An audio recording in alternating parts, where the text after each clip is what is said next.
એક નાના ગામની વચ્ચે એક નદી વહેતી હતી. નદી હંમેશા પાણીથી ભરેલી રહેતી હતી.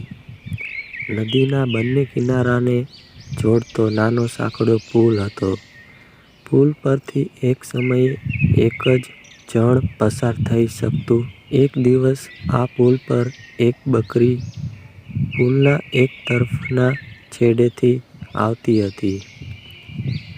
એ જ વખતે પુલના બીજી તરફના છોડેથી બીજી બકરી આવતી હતી.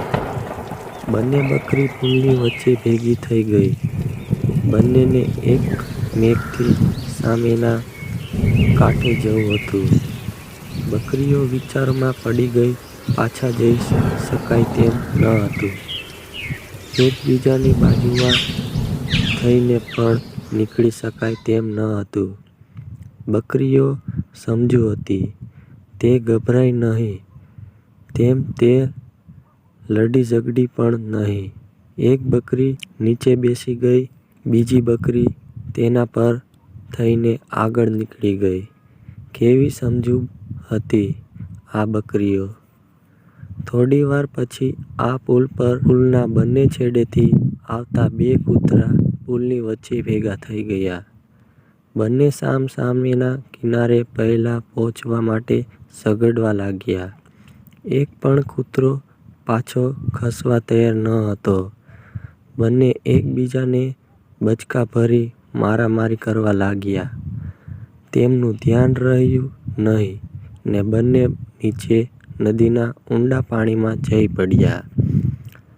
પાણીમાં તાણ ઘણું હતું એટલે દૂર સુધી તણાઈ ગયા. સારું હતું કે બેઉ કૂતરાને તરતા સારું આવડતું હતું એટલે જેમ તેમ કરી પોતાનો જીવ બચાવી શક્યા અને મહા મુસીબતે કિનારે આવ્યા. પણ બંને પોતાના અણસમજુ અને ઝઘડાખોર સ્વભાવને કારણે બહુ જ હેરાન પરેશાન થઈ ગયા.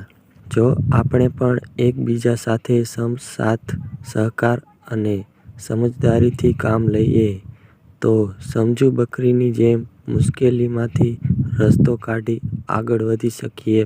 પણ જો એકબીજા સાથે લડવા ઝઘડવામાં રચ્યા પચ્યા રહીએ તો આપણી હાલત પણ પાણીમાં તણાઈ ગયેલા કૂતરા જેવી થાય છે. મિત્રો, અમારી આ વાર્તા કેવી લાગી અમને કમેન્ટ બોક્સમાં જરૂરથી જણાવજો. અને જો આવી જ નવી વાર્તા તમારે સાંભળવી હોય તો અમારી ચેનલને સબસ્ક્રાઈબ કરજો અને બેલ આઇકન નોટિફિકેશનને ઓન કરી દેજો એટલે નવા વાર્તાની નોટિફિકેશન તમને મળતી રહે. તો મળીએ બીજા વિડીયોમાં.